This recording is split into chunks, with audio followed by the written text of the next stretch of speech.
할렐루야. 예, 우리 구정 명절 잘 보내셨죠? 예, 저는 결혼한 우리 두 자녀들이 미국에 있어가지고 명절 때 조금 쓸쓸합니다. 특별히 저희가 3개국에도 떨어져 살아본 적이 있어요. 이제 그때는 3개국 명절이 다 좀 쓸쓸하죠. 그리고 이번에 눈이 엄청나게 와가지고요, 좀 엄청나게 눈 많이 치웠습니다.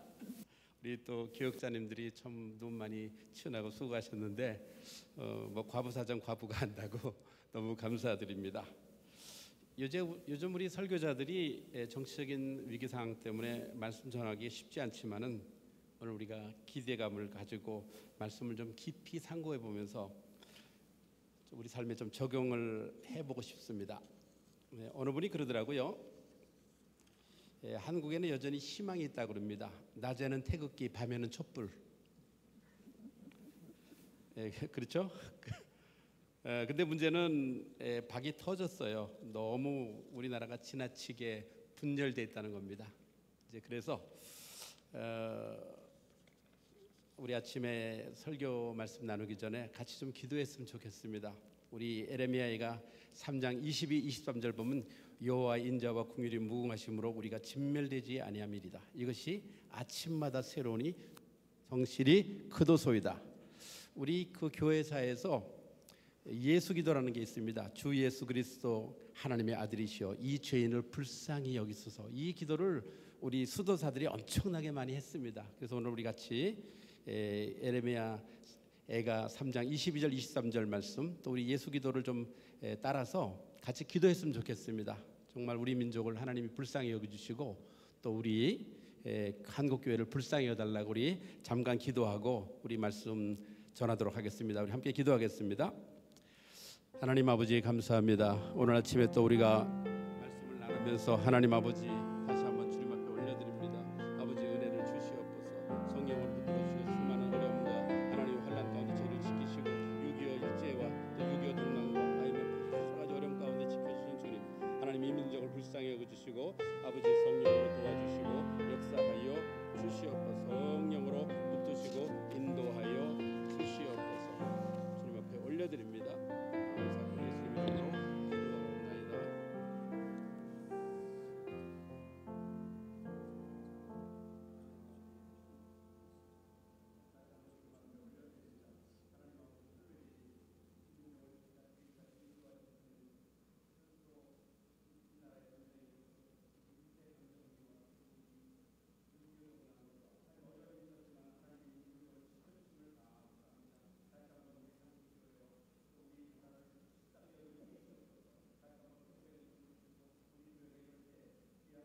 할 수 있도록 도와주시고 역사하여 주시옵소서.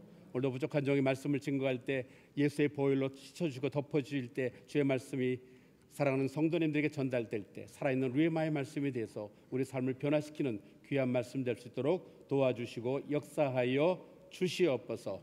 감사하고 예수님 이름으로 기도하옵나이다. 아멘.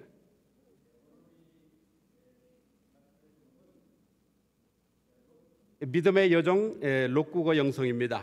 우리 어떤 성도님들은 롯국어가 도대체 뭘까 하는데, 롯국어 그러면 아시는 대로 뭐예요? 거꾸로를 뒤집은 말입니다. 제가 어느 교회에서 이제 설교를 하는데 장로님이 사회를 보셨어요. 그때는 좀 제목을 바꿔서 롯국어 인생 그랬는데 장로님이 이렇게 얘기하더라고요. 오늘 이윤호 선교사님이 나오셔갖고 꾸러기 인생에 대해서 말씀해 주시겠습니다. 제가 설교를 우리 교회 아시는 대로 선교사님들이 너무 많고 목사님들 많잖아요. 너무 우리 감사드리고요. 좀 어떤 설교를 좀 해볼까 하는 가운데 조금 전통적인 설교보다는 조금 우리 다른 종류, 특별히 우리 아이들도 많이 오고 젊은이들도 많이 왔기 때문에 MZ세대가 좋아할 만한 그런 방식을 좀 택해봤습니다. 조금 그래서 좀 아날로그 시대보다 디지털 시대에 맞는 설교를 좀 준비해봤어요. 아마 이제 우리 설교 제목에 맞는 롯국어 좋은 모델일 것 같아요. 저희 부부는 1988년부터 99년까지 그 인도네시아 교수 선교사로 일했습니다. 여러분들이 지금 보시는 게 이제 인도네시아의 두 번째 큰 도시인 수라바야의 소재 베다니 교회인데 놀라세요. 세계에서 제일 큰 교회입니다. 2만 석으로 지어가지고 지금 3만 6천 석입니다. 지금 참 놀랍죠? 그것도 최대 이슬람 국가에서. 그리고 인도네시아는 그 2024년 통계로 2억 8천만 명입니다. 인구가. 그리고 우리 남한에 비해서 19배가 많습니다. 또 반면에 인도네시아 수도 자카르타는 가정부 평균 월급을 말씀드리면요, 좀 놀라세요. 우리나라 돈 17만 원입니다.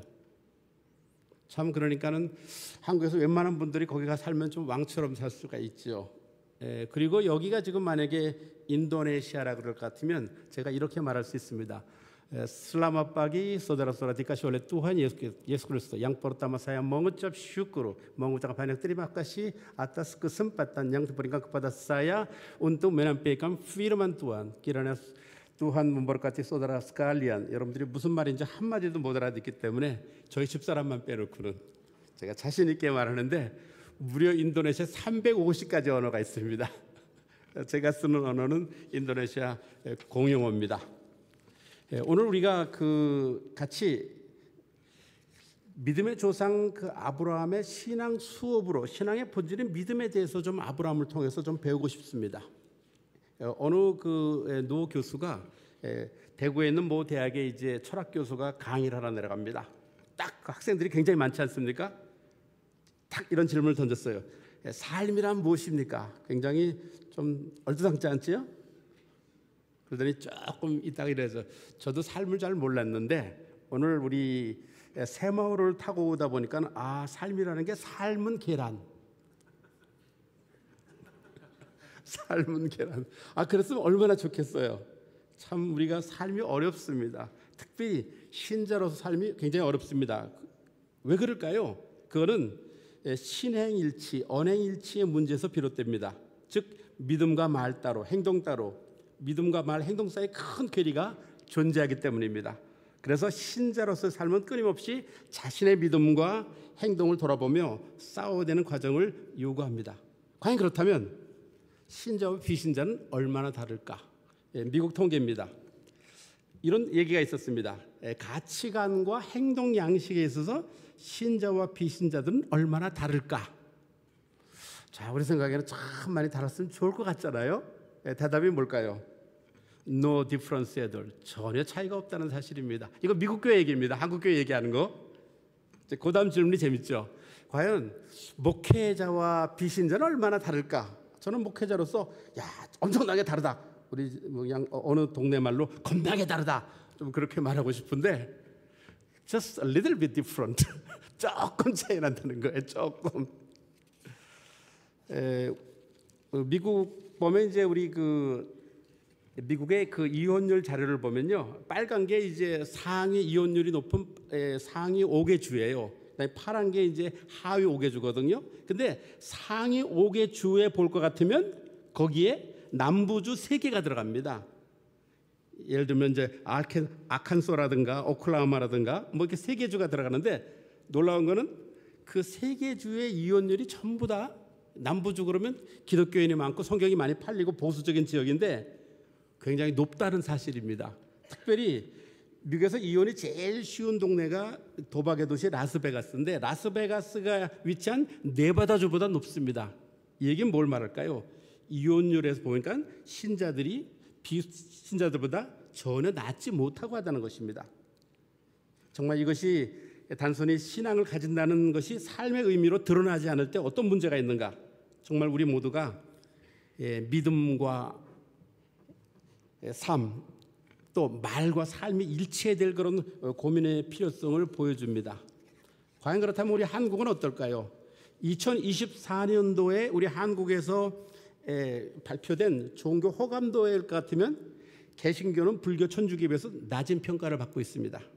원불과 비슷한 수준입니다. 받아들이기는 어렵지만은 이게 불편한 진실입니다. 그러면서 참 제가 이제 목사로서 선교사로서 지금 정말 내 죄구나. 또 제가 잘 못 가르쳤고 잘못 지도했고 좋은 삶을 봄을 못 보여줬구나.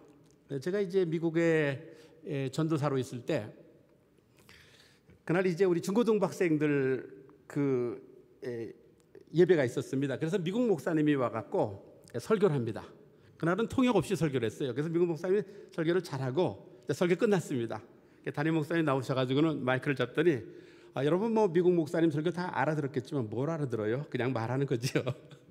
알아들었겠지만은 오늘 우리 교육부장 되시는 허 집사님이 나오셔가지고 오늘 미국 목사님 설교를 요약해 주겠습니다. 그래서 이제 우리 허 집사님이 이제 교육부장이 나가는 거예요. 근데 우리가 다 긴장을 했어요. 그분 영어 한마디도 못하거든. 저분이 오늘 뭐라고 말할까? 우리가 다 이제 교인들이 긴장하고 있어요. 딱 나가더니 그래요. 여러분, 우리 담임 목사님 말씀대로 다 알아들으셨죠? 근데 시간도 없어서 제가 간단하게 요약하면요, 오늘 미국 목사님이 설교한 내용은 신앙생활 잘하라는 것입니다. 명서머리. 그날 정말 명서머리 했어요. 자, 우리가 살면서 고민이 많지요. 어떤 고민이 있습니까? 거룩한 고민. 어떻게 하면 신앙생활을 잘 할 수 있을까? 이제 그런 고민이 대단히 필요한 것입니다. 우리 홍정길 목사님 말씀에 따를 것 같으면요, 성도들이 이제 중매 그 결혼 부탁할 때 믿음만 보겠다 그럽니다. 근데 막상 소개를 받으면 다른 조건은 다 따지고 믿음만 안 본대요.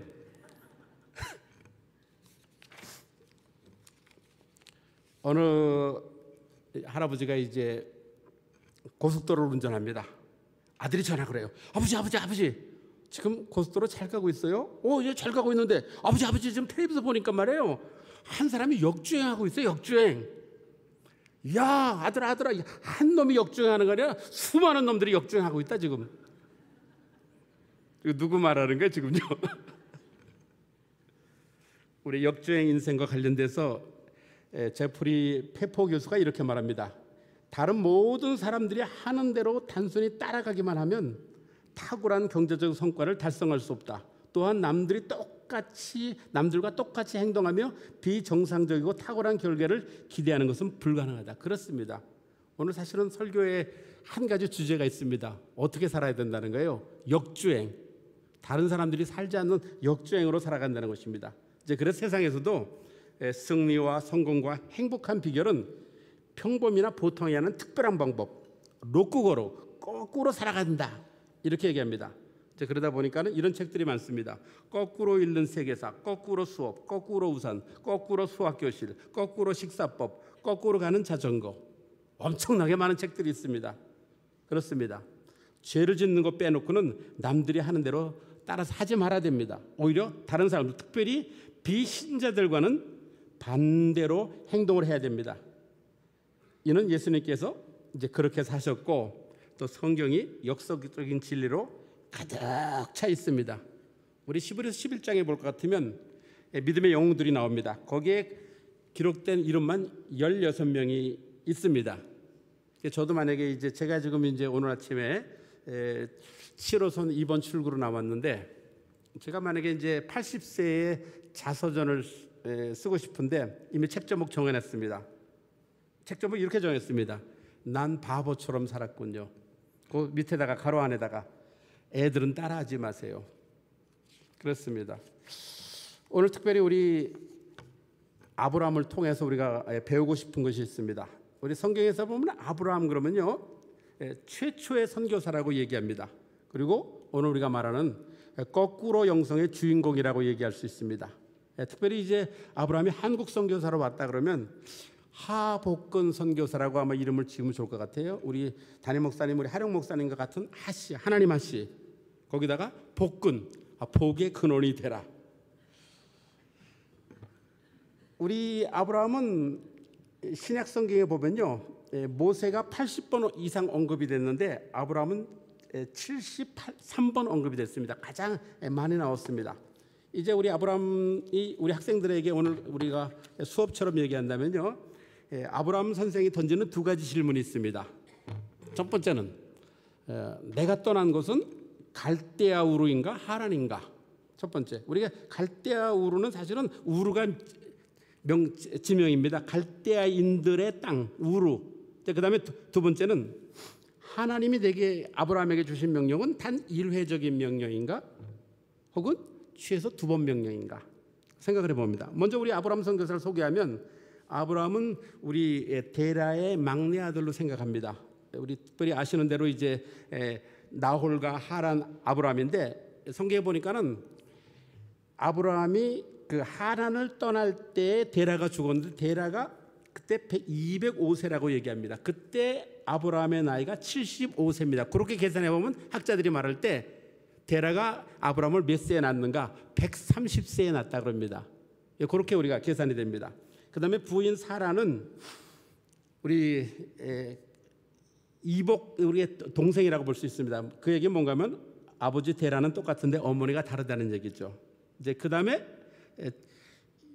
요 하복근 선교사는 첫 번째는 몇 세 떠났는지 몰라요. 그다음에 두 번째 명령은 75세에 떠났습니다.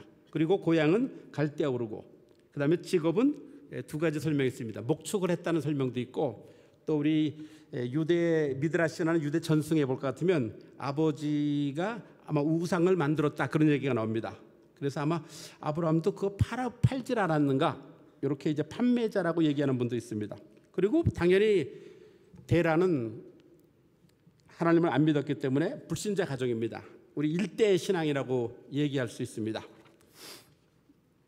다시 오늘 우리 아침에 던진 그 하나님 우리 아브라함이 던진 두 가지 질문을 생각해 보면서, 자, 우리 아브라함이 떠난 것은 갈대아우르인가 하란인가? 자, 1번 우리 갈대아우르, 2번 하란, 3번 갈대아우르와 하란, 우리가 어떤 게 맞는 것 같아요?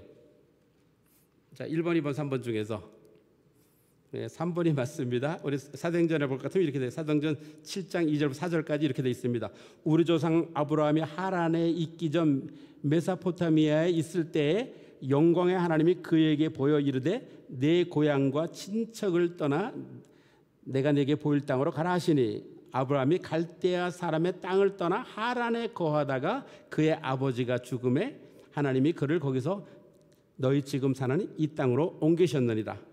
자, 이런 말씀을 생각하면 이제 두 번 떠난 거죠.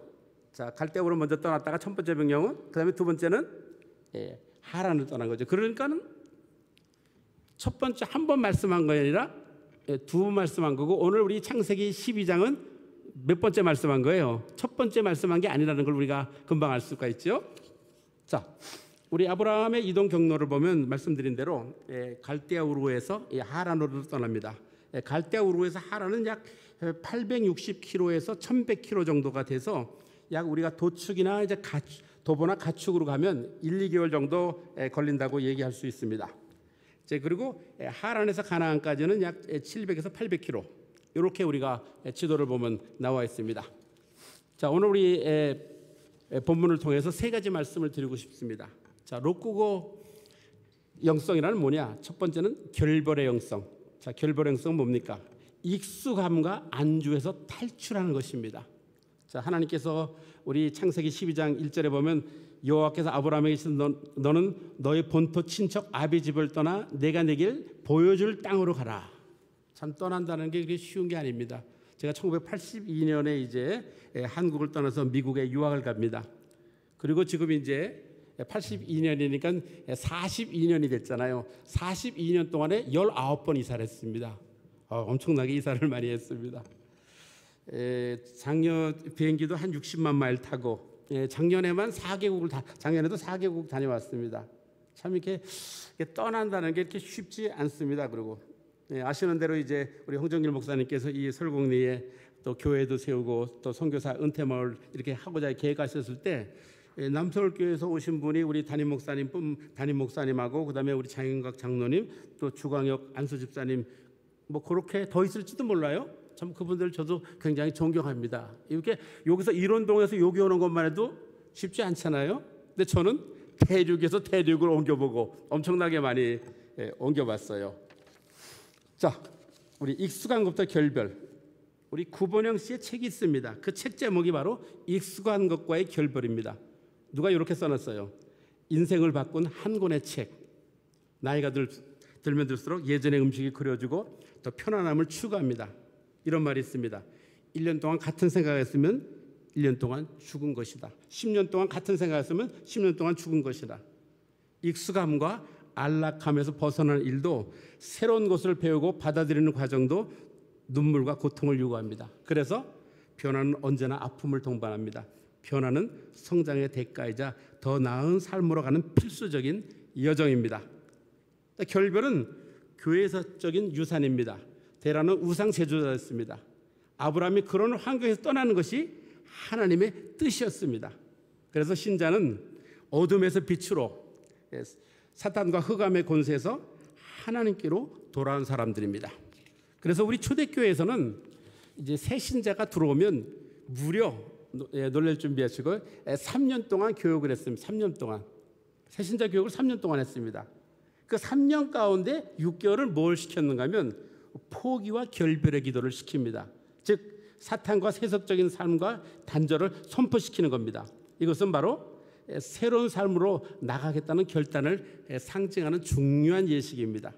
뿐만 아니라 결별은 신앙의 위인들이 보여준 결단입니다. 우리가 아브라함을 포함해서 성경의 위인들은 공통적으로 고향을 떠나는 결단으로 그들의 공생애를 시작합니다. 그들은 고향과 친척, 아베 집을 떠나 낯선 땅으로 하나님의 땅에서 하나님 훈련을 받으면서 하나님의 사람으로 변화됩니다. 이들은 하나님의 사명을 감당하고 생애를 마무리하지만은 고향에 머물러 삶을 마친 경우는 거의 찾아볼 수가 없습니다. 제가 담임 목회자를 할 때 우리 맹집사님이 계십니다. 맹집사님이 와서 그래요. 목사님 우리 아들 이번에 대학교를 가야 되는데 기도해 주세요. 대학교 들어갔습니다. 좋은 학교 들어갔습니다. 또 조금 있다가 목사님 우리 아들 이번에 군대 갔다 오도록 잘 갔다 오도록 기도해 줬더니 또 담임 목사 기도를 응답해가지고 또 군대 잘 갔다 왔어요. 갔다 오더니 또 목사님 또 우리 대학을 졸업하는데 좋은 직장 들어가도록 또 기도해 줬어요. 또 좋은 직장 들어갔어요. 또 뭐 기도할 거예요? 목사님 결혼해야 되는데 기도해 주세요. 기도했어요. 또 기도해서 또 결혼 잘했어요. 목사님 또 애 잘 낳게 기도해 주세요. 또 기도해 줬어요. 마지막이 뭐예요? 손주 돌보는 거예요. 맹집사님 공생애는 없고 사생애만 있어요. 점점 신앙생활하면서 남한산성, 우리 잘 들어보세요. 남한산성 1층, 2층, 3층, 4층 계속 올라가요. 그 마지막 뭐 했다 원래 그랬더니 아니 애보다 왔어요. 오늘도 뭐 장례식 있어 제가 좀 가야 되는데 참 잘 죽는 거 중요해요. 오늘 장모님 참 신앙생활 잘했는데요. 숭어 낚시에 가다가 교통사고 나서 죽었거든요. 그러니까 우리가 장례식 가보면 두 가지 궁금하죠. 몇 세에 죽었는가? 두 번째는 어떻게 죽었는가? 근데 사람들이 장로님 숭어 낚시 가다 죽었대. 숭어 낚시 가다 죽었대. 자, 믿음은 죄와 조상으로 물려받은 헛된 삶의 방식 그리고 세속적인 삶으로부터 나는 순종의 시작입니다. 그것은 과거와의 단절, 익숙한 삶과의 착별 그리고 하나님의 약속을 향해 나가는 순종의 결단입니다. 저희도 벌써 이곳으로 온 지가 10년이 됐습니다. 2015년 7월에 송파동의 삼성아파트에서 가평으로 이사 왔는데 그게 33평인데 지금 가격이 굉장히 많이 이렇게 올랐죠. 또 우리 이제 남자들이 제일 많이 보는 프로그램이 나는 자연이다. 이제 그 자연에 사는 게 로망인데 이 자연에 살려면 가족 전원이 다 동일해야 되잖아요. 그리고 이렇게 보니까는 2년을 못 채우고 다 팔아먹더라고요. 여러분들 돈만 있으면 집 지을 거 없습니다. 그냥 주스면 됩니다. 제가 우리 이쪽으로 이사 온다 그럴 때 친한 목사님이 선배 목사님이 조심스럽게 이렇게 권면하더라고요. 가평 드림하우스 살 돈이면 천안에 50평 분양 아파트 2채를 사갖고 세미나하면 된다고. 그러면 주차 문제도 해결되고 고생할 필요도 없고 나중에 가격도 오르니까 말이에요. 아주 그렇게 진실하게 충고를 했는데 제가 충고를 안 따랐습니다. 저는 잘했다고 생각해요. 그렇습니다. 늘 이제 아시는 대로 여기 눈과의 전쟁이잖아요. 눈은 엄청나게 치죠. 그래서 이제 우리 누가복음 16장에 그런 말씀이잖아요. 땅을 파자니 힘이 없고. 처음 알았어요. 저 그런 일 한 번도 안 해봤거든요. 엄청나게 땅 파보고요. 자, 두 번째는 우리 거꾸로 영성은 도전의 영성입니다. 그렇습니다. 우리가 정말 새롭게 도전해야 되는데 그것은 현상 유지와 무기력으로부터 탈출하는 것입니다.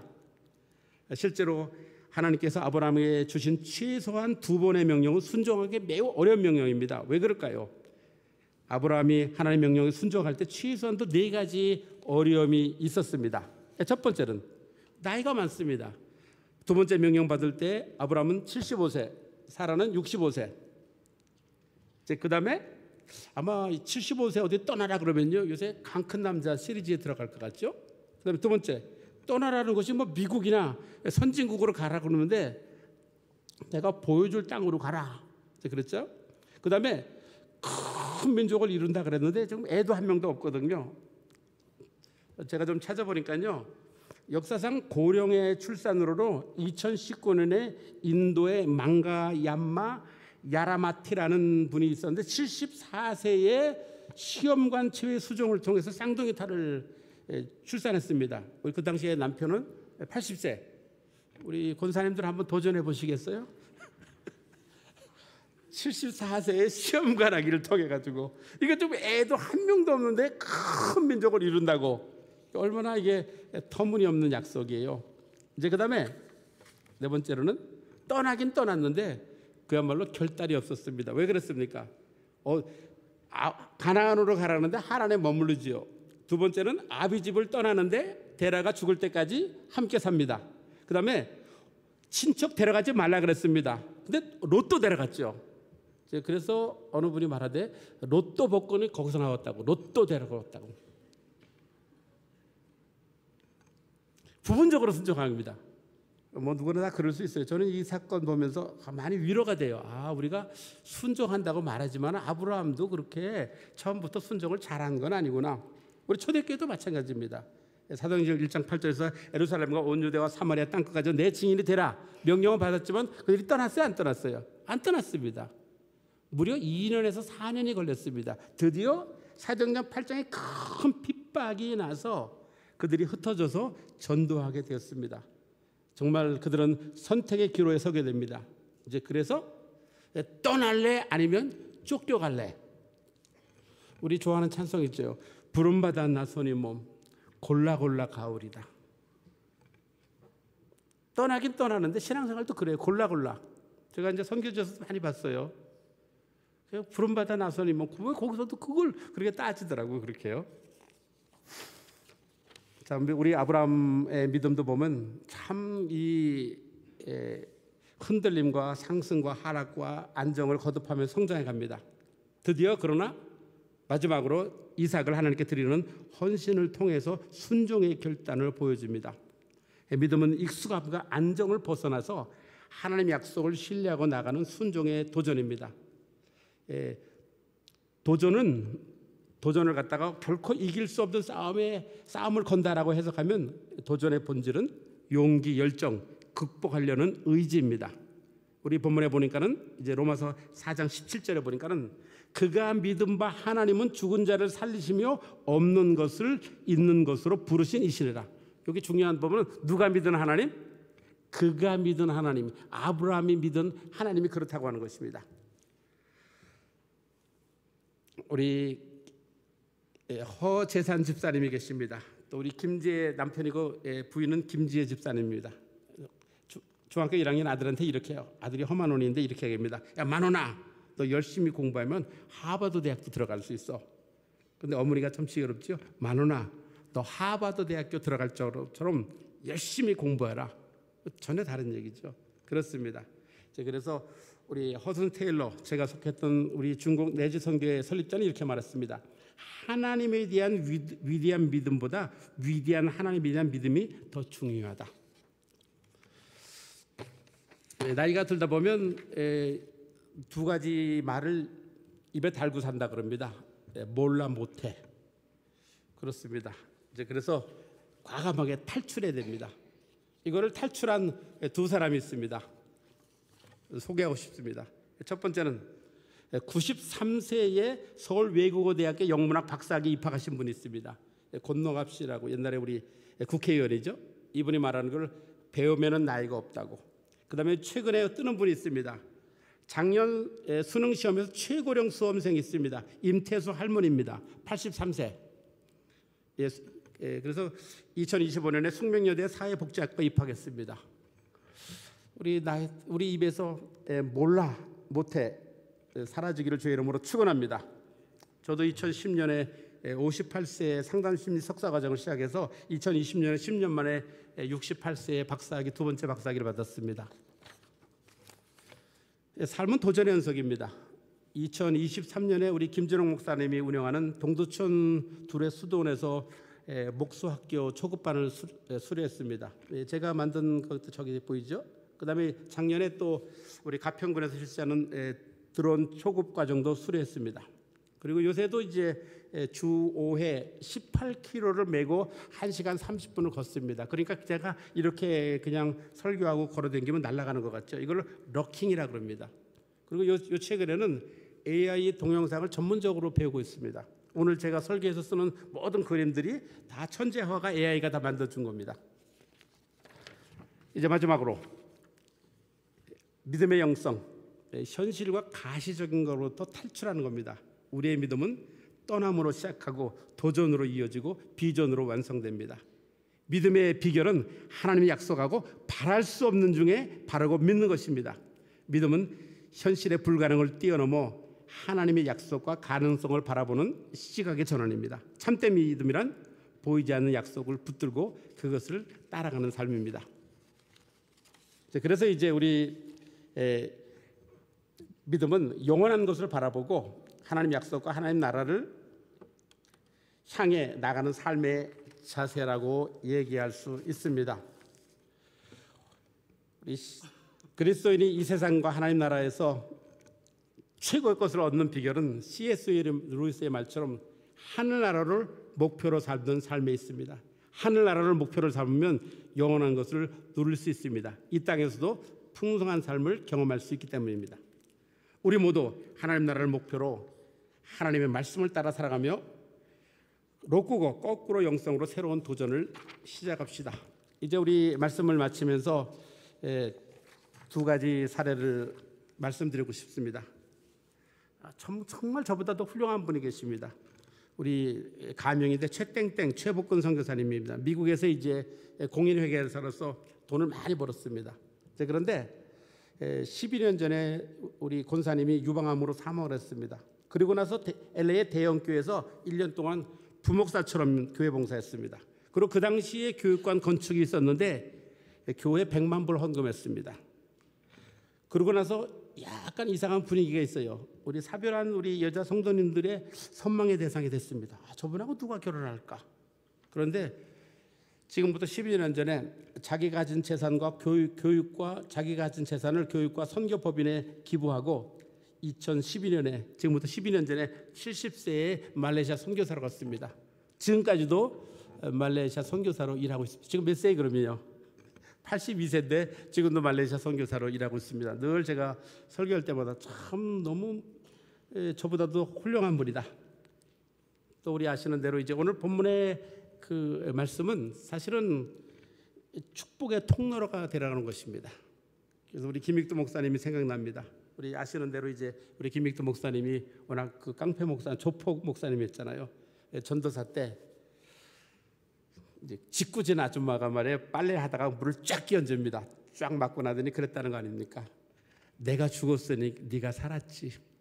그렇습니다. 우리가 죽으면 살 사람 많습니다. 이제 목사 때입니다.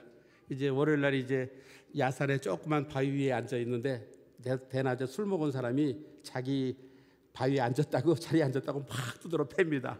한참 맞고 나서요. 다 때렸냐? 이렇게 딱 보니까요. 옛날 그거거든요. 벌벌 떨고 있었더니요. 이렇게 얘기합니다. 예수는 내가 믿고 복은 네가 받는구나. 그렇습니다. 정말 우리 말씀을 맺습니다. 우리 한국교회가 살아가려고 그러면 거꾸로 영성, 역주행 영성 이렇게 살아가면 한국교회가 살아갈 줄 믿습니다. 이제 우리 동영상 잠깐 보고 우리 기도하겠습니다.